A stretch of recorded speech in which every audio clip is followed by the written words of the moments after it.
आप बिहार के किसी शहर या गांव में चले जाइए, आप किशनगंज से लेकर जयनगर तक चले जाइए, आप सासाराम से लेकर आरा तक चले जाइए, चुनावी चर्चा शुरू करेंगे तो कोई यह नहीं पूछेगा कि ताजपुर बख्तियारपुर गंगा ब्रिज का निर्माण क्यों अधर में लटका हुआ है, आगे कितने वर्षों तक अधर में लटका रहेगा, मुजफ्फरपुर छपरा रेल मार्ग, मुजफ्फरपुर दरभंगा रेल मार्ग कब तक अधर में लटका रहेगा।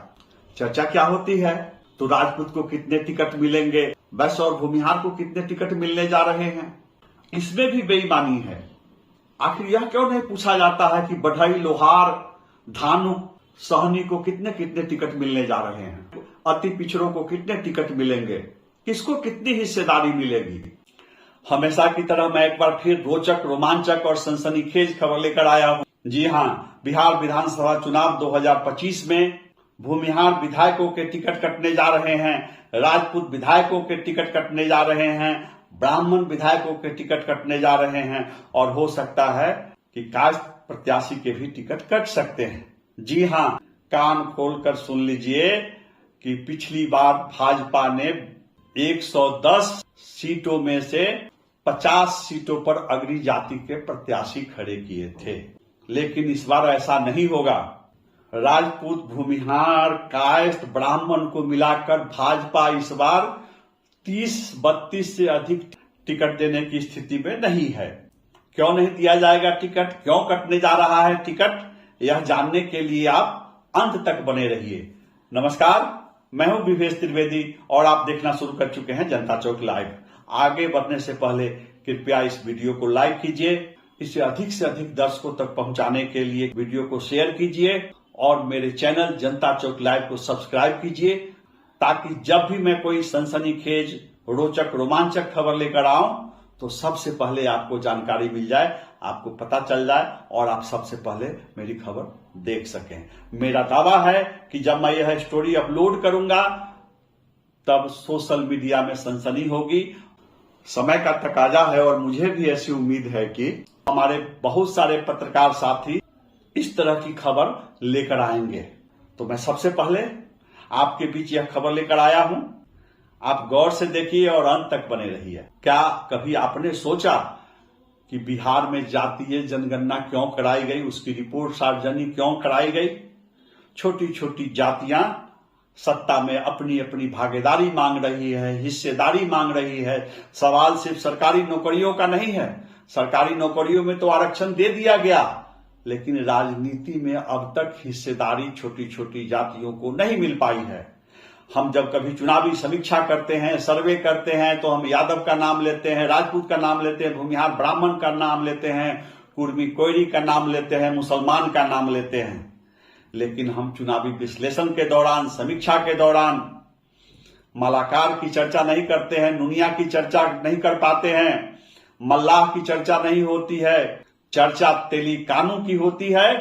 और मलाई कौन खाते हैं तो मलाई जायसवाल खाते हैं। चर्चा तुरहा की भी नहीं होती है, सहनी को भी पर्याप्त भागीदारी नहीं मिल पाई है, राम समाज को पर्याप्त भागीदारी नहीं मिल पाई है, और जहां तक धानुक समाज की बात है उनकी बड़ी हकमारी होती रही है। कभी यादवों के द्वारा हकमारी होती है धानुक समाज की, कभी कुर्मी के द्वारा हकमारी होती है।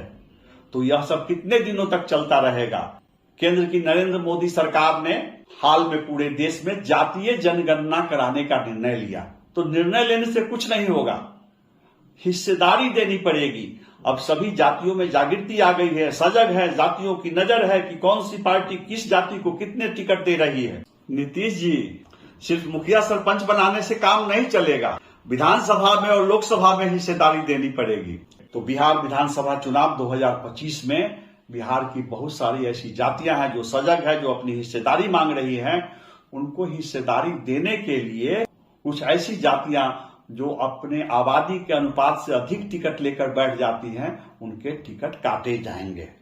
मेरा इरादा किसी जाति विशेष को कटघरे में खड़ा करना नहीं है, लेकिन हां, मैं कटघरे में खड़ा करना चाहता हूं लालू प्रसाद को, राबड़ी देवी को और नीतीश कुमार को।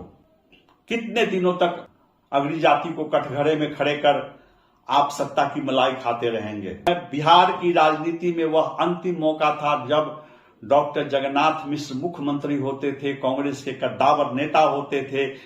टिकट वितरण में उनकी बात कांग्रेस नेतृत्व को सुननी पड़ती थी और वे अपने मर्जी से बिहार में टिकट बांटते थे। तो 85 के बिहार विधानसभा चुनाव के बाद राजनीतिक हिस्सेदारी बांटने में, टिकट देने में सवर्ण जाति की कोई चलती नहीं रही है, कोई दबदबा नहीं रहा है, कोई एकाधिकार नहीं रहा है।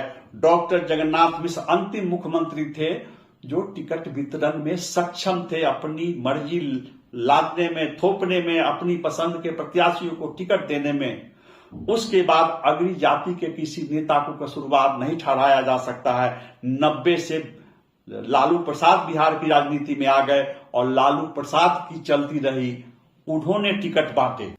तो 90 से लेकर 25 तक ये जो 35 वर्षों का सफर है, इसमें अति पिछड़ों की हकमारी यादव द्वारा की गई, कुशवाहा समाज द्वारा की गई, कुर्मी समाज द्वारा की गई, या अगर राजपूत को भी टिकट अधिक मिला या भूमिहार को भी किसी दल ने अधिक दिया, तो इसमें अगली जाति के किसी नेता का कोई हाथ नहीं है। सवाल लालू प्रसाद से पूछा जाना चाहिए, सवाल नीतीश कुमार से पूछा जाना चाहिए कि आपने धानुक को कितना टिकट दिया, आपने मल्लाह को कितना टिकट दिया, आपने नुनिया को कितना टिकट दिया, पासी समाज को टिकट कितना मिला, राम समाज को, धोबी, मलाकार, किस जाति को। बहुत सारी जातियों के नाम मैं नहीं ले पा रहा हूं, अगर मैं जातियों का नाम लेने लगूं तो स्टोरी लंबी हो जाएगी। इसलिए मैं संक्षेप में ये कहना चाहता हूं कि अगर अति पिछड़ी जातियों को शिकायत है कि उनकी हकमारी हुई है, तो इसके लिए दोषी लालू प्रसाद हैं। जी हां, लालू प्रसाद की पार्टी के द्वारा जब टिकट वितरण किया जाता है तो उसमें यादव समाज का एक अधिकार होता है, उसमें मुसलमानों का एक अधिकार होता है, और फिर नीतीश कुमार की चलती रही है। नीतीश कुमार टिकट वितरण में रहे हैं। अगर आप भाजपा की चर्चा करेंगे तो टिकट वितरण में सुशील कुमार मोदी रहे हैं, नंद किशोर यादव रहे हैं, और अब भाजपा के टिकट वितरण में सम्राट चौधरी की चलेगी, भाजपा के टिकट वितरण में अमित शाह की चलेगी, प्रधानमंत्री नरेंद्र मोदी की चलेगी, टिकट वितरण में मंगल पांडे, नित्यानंद राय, सम्राट चौधरी, इन लोगों की चलेगी। तो हक मांगिए, और सभी जातियों को अधिकार है कि अपनी राजनीतिक हिस्सेदारी मांगे, और अगर नहीं मिल रही है तो इसके लिए भाजपा नेतृत्व को दोषी कहा जाएगा, कांग्रेस नेतृत्व को दोषी कहा जाएगा, और राजद को भी दोषी कहा जाएगा। एक छोटा सा उदाहरण सुन लीजिए। मुजफ्फरपुर के औराई और कुढ़नी विधानसभा क्षेत्रों में जो सर्वे कराए गए हैं, पूरे बिहार में कराए गए हैं, उसमें औराई और कुढ़नी के जो मौजूदा भाजपा विधायक हैं, इनकी हालत कमजोर बताई जा रही है। इनकी जगह पर किसी दूसरे यादव और वैश्य को लड़ाने की बात चल रही है। आखिर कोई यह क्यों नहीं पूछ रहा है कि औराई और कुढ़नी में से किसी एक सीट पर मल्लाह को क्यों नहीं लड़ाया जाना चाहिए? औराई विधानसभा क्षेत्र में बागमती, लखनदेई और मनुस्मारा नदियों से भयानक बाढ़ आती है। नाव, जाल और मछली से औराई के गांव गांव का रिश्ता है। तो भला औराई से मल्लाह प्रत्याशी क्यों नहीं खड़ा किया जा सकता है? जब पिछली बार कुढ़नी विधानसभा क्षेत्र में आरजेडी के मल्लाह प्रत्याशी डॉक्टर अनिल सहनी ने भाजपा के केदार गुप्ता को पटकनी दे डाली थी, तो भाजपा कुढ़नी से मल्लाह प्रत्याशी खड़ा करने की क्यों नहीं सोचती है? अशोक सहनी को प्रदेश भाजपा उपाध्यक्ष बनाने से काम नहीं चलेगा। सहनी समाज मुजफ्फरपुर में बीजेपी के मल्लाह प्रत्याशी के इंतजार में है। बाहर से आए राजभूषण चौधरी निषाद हर मोर्चे पर फ्लॉप हैं। जी हां, केंद्रीय मंत्री राजभूषण चौधरी निषाद जहां प्रचार करने जाएंगे, भाजपा का वोट कमेगा, एनडीए का वोट कमेगा, उनकी जो छवि है। ये सब इसलिए हो रहा है कि भाजपा नेतृत्व बीजेपी के स्थानीय मल्लाह नेता को आजमाने की कोशिश नहीं करता है। आप जिस नेता को प्रदेश उपाध्यक्ष बना रहे हैं, विधानसभा प्रभारी बनाते हैं, लोकसभा प्रभारी बनाते हैं, ऐसा दायित्व किसी योग्य नेता को ही दिया जाता है। तो जब सहनी समाज के नेता प्रदेश उपाध्यक्ष बन सकते हैं, लोकसभा विधानसभा के प्रभारी बन सकते हैं, तो उन्हें विधानसभा का टिकट क्यों नहीं दिया जा सकता है? यही बात लालू प्रसाद को भी सोचनी पड़ेगी। सिर्फ मंगनी लाल मंडल को प्रदेश अध्यक्ष बना देने से काम नहीं चलेगा। लालू प्रसाद को माई के माया जाल से बाहर निकलते हुए अति पिछड़े समाज को हिस्सेदारी देनी पड़ेगी। आप मेरी पिछली स्टोरी देखिए। मैंने पिछली स्टोरी में बताया है कि मुजफ्फरपुर में बड़े बड़े सुरमाओं के टिकट कटेंगे, कई सिटिंग विधायकों के टिकट कटेंगे, सिर्फ और सिर्फ इसलिए टिकट कटेंगे कि अति पिछड़ी जातियों को हिस्सेदारी देनी है। बहुत सारी वंचित जातियां अब तक हैं, उनको टिकट नहीं मिल पा रहा है। और दूसरी ओर 4-4 राजपूत प्रत्याशी खड़े किए जाते हैं। और राजद को भी सोचना पड़ेगा, मुजफ्फरपुर में 6 यादव प्रत्याशी खड़े किए जाते हैं और इसका लाभ एनडीए को मिल जाता है। और यादव समाज को भी त्याग करना पड़ेगा। यादव समाज के लोग चाहते हैं कि पारू में भी उन्हीं के प्रत्याशी रहें, औराई में भी उन्हीं के प्रत्याशी रहें, मीनापुर में, साहेबगंज, बरूराज, हर जगह 6 सीट पर यादव समाज की दावेदारी होती है। तो आखिर पिछड़ी जातियों को, अति पिछड़ी जातियों को हिस्सेदारी कैसे देंगे? तो टिकट काटना पड़ेगा। और पूरे बिहार स्तर पर मैं बात करूं तो यादव प्रत्याशी के टिकट कम करने पड़ेंगे, राजपूत प्रत्याशी के टिकट कम करने पड़ेंगे, भूमिहार प्रत्याशी के टिकट कम करने पड़ेंगे। और अगर इसमें थोड़ी भी गड़बड़ी हुई, अगर जातीय पूर्वाग्रह से ऊपर नहीं उठे, तो वही हाल होगा जो आरा में हुआ, जहानाबाद में हुआ, औरंगाबाद में हुआ, काराकाट में हुआ, पाटलिपुत्रा में हुआ। आपको आर.के. सिंह की हार की वजह बताने की जरूरत नहीं है। उपेंद्र कुशवाहा क्यों हारे, पवन सिंह क्यों हारे, सुशील कुमार सिंह औरंगाबाद में क्यों हारे, मिथिलेश तिवारी बक्सर में क्यों हारे, पाटलिपुत्रा में रामकृपाल यादव क्यों हारे? इसलिए हारे कि राजपूत मतदाता और कुशवाहा मतदाता यह मानने को तैयार नहीं थे कि हाँ, हमको भी कुछ त्याग करना पड़ेगा। तो बिहार विधानसभा चुनाव भी 2025 में अगर बटेंगे तो कटेंगे। जो त्याग करेंगे, जो बड़ा दिल दिखाएंगे, कुछ और जातियों को जोड़ करके टिकट देंगे, वोट देंगे, तब जीत होगी। अगर मैं जानता हूं कि बिहार का यादव समाज तेजस्वी यादव के साथ है, तो अगर तेजस्वी यादव के हाथ को मजबूत करना है तो यादव मतदाताओं को स्वजातीय विधायक का मोह त्यागना पड़ेगा। और उसी तरह से बिहार के सवर्ण समाज को, राजपूत को, ब्राह्मण को, भूमिहार को अगर ये इच्छा है कि बिहार में फिर से जंगल राज नहीं आए, एनडीए की सरकार बने हुए अगर भाजपा की सरकार चाहते हैं, तो उनको स्वजातीय विधायक का मोह त्यागना पड़ेगा। और इसी आधार पर मैं कह रहा हूं कि 2020 के चुनाव में भाजपा ने 110 प्रत्याशियों में 50 अग्री जाति के भूमिहार, राजपूत, ब्राह्मण, कायस्थ को जो टिकट दिया था उसकी संख्या कम करनी पड़ेगी। कम होने जा रही है, 30-32 से अधिक सीट देने की स्थिति में भाजपा नहीं है। एक बात यह भी जान लीजिए कि इस बार भाजपा बिहार में 110 प्रत्याशी खड़े नहीं कर पाएगी। घटक दलों की संख्या बढ़ गई है, लोजपा के लिए सीट की व्यवस्था करनी पड़ रही है, उपेंद्र कुशवाहा के लिए सीट की व्यवस्था करनी पड़ रही है। तो भाजपा के सीट की भी संख्या घटेगी। भाजपा अधिकतम 90 से 100 प्रत्याशी खड़े कर पाएगी और जेडीयू के प्रत्याशियों की संख्या भी घटेगी। बात 2020 के बिहार विधानसभा चुनाव की चल रही है, तो भाजपा ने 110 में से 50 अग्री जाति के प्रत्याशी खड़े किए थे और एनडीए ने 243 में से 74 प्रत्याशी अग्री जाति के खड़े किए थे। आबादी के अनुपात में कहीं अधिक टिकट अग्री जाति को दिए गए थे, 243 में 74। और पिछड़ी जाति को, अति पिछड़ी जातियों को, अनुसूचित जाति, अनुसूचित जनजाति को 169 टिकट दिए गए थे। जी हां, 70%, करीब 70% टिकट पिछड़ी जाति, अति पिछड़ी जाति को दिए गए थे। जातीय संतुलन कायम करने के लिए जातीय जनगणना के अनुपात में, जातीय जनगणना की रिपोर्ट के आलोक में टिकट वितरण के लिए त्याग करना पड़ेगा। 2020 के विधानसभा चुनाव में महागठबंधन की ओर से 243 में से 49 टिकट अग्री जाति के प्रत्याशियों को दिया गया था। जी हां, 20%।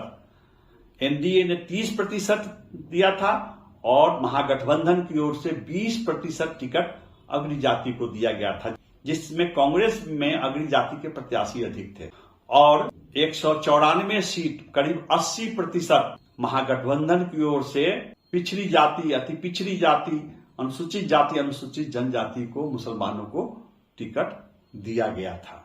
आप जानना चाह रहे हो कि जेडीयू ने कितने टिकट दिए थे, तो जेडीयू ने 115 में से 19 टिकट अग्री जाति के प्रत्याशियों को दिया था और हम के द्वारा 7 में से 1 टिकट अग्री जाति को दिया गया था। तो अब ये गौर से सोचने की बात है कि राजनीतिक हिस्सेदारी हो या प्रशासनिक हिस्सेदारी हो, आर्थिक हिस्सेदारी हो। पिछले 35 वर्षों से बिहार की राजनीति में शीर्ष पर अगर लालू प्रसाद हैं, राबड़ी देवी हैं, नीतीश कुमार हैं, तो हकमारी कौन कर रहा है? अग्नि जाति के लोग कर रहे हैं या नीतीश कुमार, लालू प्रसाद और राबड़ी देवी के द्वारा किया जाता रहा है? बड़ा सवाल यह है कि बिहार में जिनकी आबादी, जिन अग्नि जातियों की आबादी 12-13% है, उन्हें 50% टिकट कैसे दिया गया? भाजपा ने पिछली बार राजपूत समाज को 22, भूमिहार को करीब 15 या 16 टिकट दिए गए थे, ब्राह्मण को 9 या 10 टिकट दिए गए थे और कायस्थ को 4 टिकट दिए गए थे। 50-52 टिकट सवर्ण जातियों को दिए गए थे। जातीय गणना की रिपोर्ट आने के बाद बिहार में यह सब नहीं चलेगा। और यही वजह है कि पिछली स्टोरी में मैं बताया कि लोजपा सांसद बीना देवी की बेटी कोमल सिंह को टिकट देने के लिए एनडीए नेतृत्व को व्यवस्था करनी पड़ेगी। मुजफ्फरपुर में राजपूत विधायकों के टिकट काटने पड़ सकते हैं। सांसद बीना देवी और उनके पति एमएलसी दिनेश प्रसाद सिंह को पता है कि टिकट कैसे लिया जाता है। जैसे उन्होंने टिकट लेकर दिखा दिया लोकसभा चुनाव में, माना जाता है कि बिहार विधानसभा चुनाव में भी दिनेश सिंह अपनी बेटी कोमल सिंह के लिए टिकट ले सकते हैं, ले लेंगे। तमाम विपरीत परिस्थितियां थी। कहा जाता है कि लोजपा में जो विभाजन हुआ, लोजपा का जो बंटाधार हुआ, चिराग पासवान जो सड़क पर आए थे, इसकी सारी कार्य योजना दिल्ली में बीना देवी के आवास पर ही तैयार की गई थी। नीतीश कुमार के इशारे पर लोजपा में जो विभाजन कराया गया था, उसमें बीना देवी और उनके पति दिनेश प्रसाद सिंह की मुख्य भूमिका थी। और इसी का हवाला देते हुए कहा गया था कि वैशाली से बीना देवी को टिकट नहीं मिलेगा। लेकिन वैशाली से टिकट लेकर बीना देवी ने बता दिया, और फिर चाहे गायघाट से मिले या पारू से मिले, दिनेश प्रसाद सिंह बता देंगे कि टिकट कैसे लिया जाता है। और दिनेश प्रसाद सिंह को पता है कि किन मापदंडों के आधार पर, किन संसाधनों की बदौलत कहां कैसे मैनेज किया जाता है। यह सिर्फ मुजफ्फरपुर की जनता को ही नहीं पता है, दिल्ली दरबार को भी पता है, नरेंद्र मोदी को भी पता है। मैं एक वाकया बताऊं कि एक बार प्रधानमंत्री नरेंद्र मोदी से बीना देवी सपरिवार मिलने गई। सांसद बीना देवी के साथ उनके पति जेडीयू एमएलसी दिनेश प्रसाद सिंह भी थे, उनकी पुत्री कोमल भी थी और पुत्र भी थे उनके शुभम। और पूरे परिवार को तब आश्चर्य हुआ कि प्रधानमंत्री को दिनेश प्रसाद सिंह और बीना देवी के परिवार के बारे में एक एक चीज की जानकारी थी। तो मैं भी पुष्टि करता हूं कि दिनेश प्रसाद सिंह क्या हैं, उनमें क्या क्या खूबियां हैं, बीना देवी में क्या क्या खूबियां हैं, जिसकी चर्चा दिन रात मुजफ्फरपुर के लोग करते रहते हैं, समर्थक और विरोधी भी करते रहते हैं। सबसे प्रधानमंत्री नरेंद्र मोदी, अमित शाह और राजनाथ सिंह बेखबर नहीं है। और सच पूछिए तो राजनीति में इन्हीं खूबियों की जरूरत है, इन्हीं खूबियों के बदौलत टिकट दिया जाता है। नरेंद्र मोदी भी ऐसे ही लोगों को टिकट देते हैं, अमित शाह भी देते हैं और आगे भी दिया जाएगा। लेकिन जब कोमल सिंह को पारू से मिलेगा तो जातीय संतुलन कायम करने में सहूलियत होगी, क्योंकि पारू के भाजपा विधायक अशोक कुमार सिंह के खिलाफ एंटी इनकम्बेंसी है। दूसरी बात, पिछली स्टोरी में जो एक तथ्यगत भूल हुई थी उसकी चर्चा मैं कर लूं कि बीना देवी पारू प्रखंड से जिला परिषद का चुनाव जीती थी। पारू प्रखंड की उन पंचायतों से जो पंचायत साहेबगंज विधानसभा क्षेत्र में है। प्रखंड पारू है लेकिन वह साहेबगंज विधानसभा क्षेत्र का हिस्सा है। दूसरी बात, अभी बीना देवी की बहू भी वहीं से जिला पार्षद है, उन्हीं पंचायतों से जो पारू प्रखंड में तो हैं लेकिन साहेबगंज विधानसभा क्षेत्र का हिस्सा है। और पारू से सटे ही साहेबगंज के दाऊदपुर में बीना देवी का घर है, दिनेश सिंह का घर है। और ये पारू विधानसभा क्षेत्र वैशाली संसदीय क्षेत्र का हिस्सा है। तो बीना देवी के लिए, कोमल सिंह के लिए चिराग पासवान पारू विधानसभा सीट पर भी वीटो का इस्तेमाल कर सकते हैं और गायघाट पर भी कर सकते हैं। लेकिन गायघाट सीट पर भाजपा के अशोक सिंह की भी दावेदारी है और जेडीयू के पूर्व विधायक महेश्वर प्रसाद यादव की भी दावेदारी है। और गायघाट विधानसभा क्षेत्र में बाहरी और भीतरी प्रत्याशी का मामला उठाया जा रहा है, मुद्दा उठाया जा रहा है। ऐसी स्थिति में कहा जा रहा है कि पारू से टिकट अगर दे दिया जाए तो राजपूत प्रत्याशियों की संख्या भी नहीं बढ़ेगी, संतुलन भी कायम रहेगा। लेकिन मैं उस स्थिति की भी चर्चा करता हूं कि जब गायघाट सीट से कोमल सिंह को प्रत्याशी बनाया जाएगा, वैसी स्थिति में पारू से अशोक सिंह का टिकट काटकर अगर किसी कुशवाहा को प्रत्याशी बना दिया जाए तो आश्चर्य की बात नहीं। हालांकि पारू में भूमिहार मतदाताओं की संख्या राजपूत से अधिक है, लेकिन भूमिहारों के भी टिकट काटे जाने हैं, तो पारू से किसी भूमिहार को टिकट मिल जाए इसकी उम्मीद नहीं है। अशोक सिंह का टिकट काटकर कोमल सिंह को दिया जा सकता है या किसी कुशवाहा को प्रत्याशी बनाया जा सकता है, क्योंकि पारू विधानसभा क्षेत्र में कुशवाहा वोटर भी अधिक है और यादव समाज को, राजपूत समाज को, कुशवाहा समाज को भूमिहारों से सीख लेनी पड़ेगी। कभी औराई में भूमिहार विधायक जीतते थे, कुढ़नी से 4-4 बार साधु शरण शाही जीते, बरुराज से भूमिहार विधायक जीतते थे, साहेबगंज से जीतते थे। भूमिहार बारी बारी से सारी सीटों पर दावेदारी छोड़ते चले गए।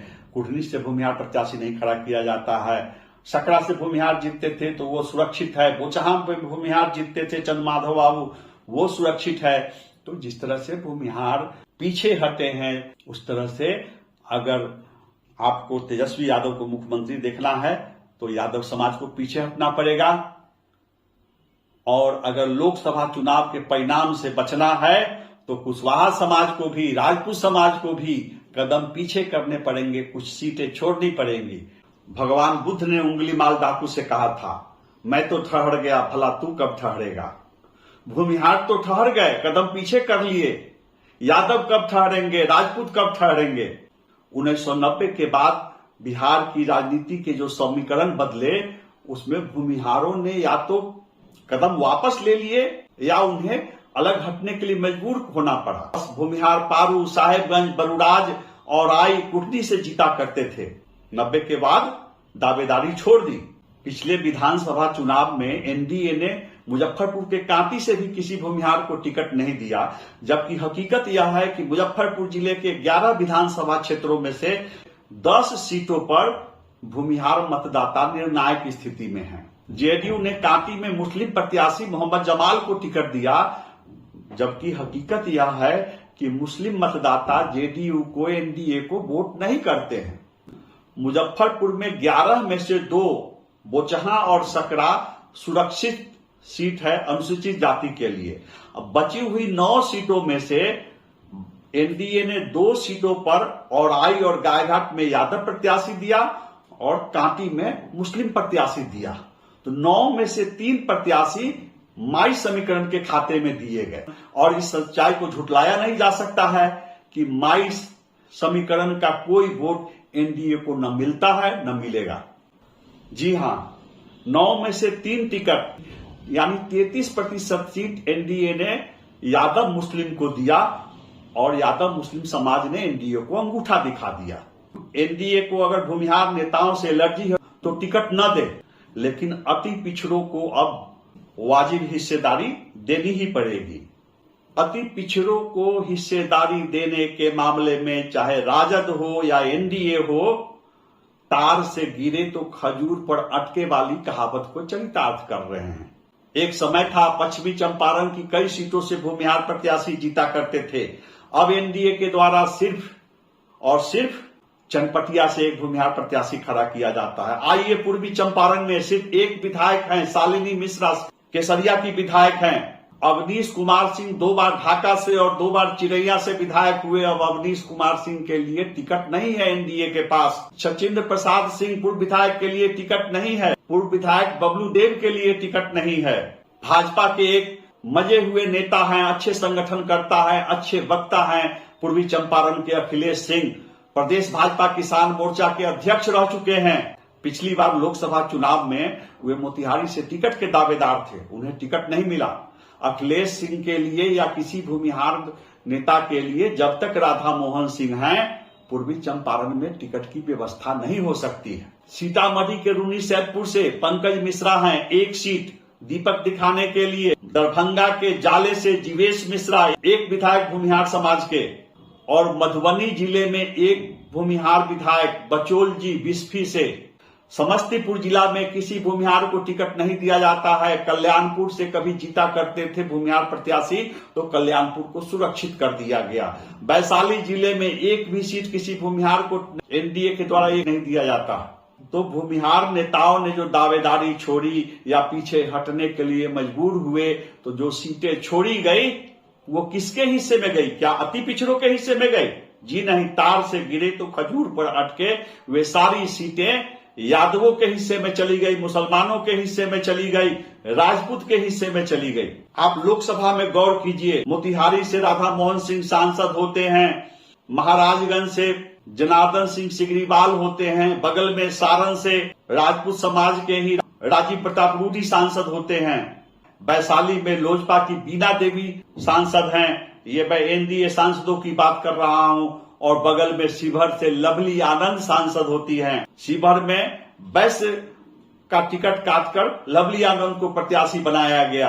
बगल की सीट सीतामढ़ी में वैश्य का टिकट काटकर सवर्ण को प्रत्याशी बनाया गया। तो आरा, सासाराम, औरंगाबाद, काराकाट से सबक लेते हुए उत्तर बिहार में भी पुनर्विचार की जरूरत है। अगर मैं पश्चिमी चंपारण से दरभंगा, मधुबनी तक ब्राह्मण नेताओं के टिकट काटे जाने पर चर्चा करूं तो स्टोरी बहुत लंबी हो जाएगी। भूमिहार के साथ साथ ब्राह्मण समाज भी पीछे हट गया, अपनी दावेदारी छोड़ते चले गए, लेकिन इसका लाभ अति पिछड़ी जाति को, वंचित जातियों को नहीं मिला। इसका लाभ यादवों तक और राजपूत समाज तक सिमट कर रह गया। उम्मीद है यह स्टोरी आपको पसंद आई होगी। कृपया इसे अधिक से अधिक शेयर कीजिए और मेरे चैनल जनता चौक लाइव को सब्सक्राइब कीजिए, ताकि मेरी कोई भी स्टोरी आए तो तुरंत आपको दिखाई दे। नमस्कार।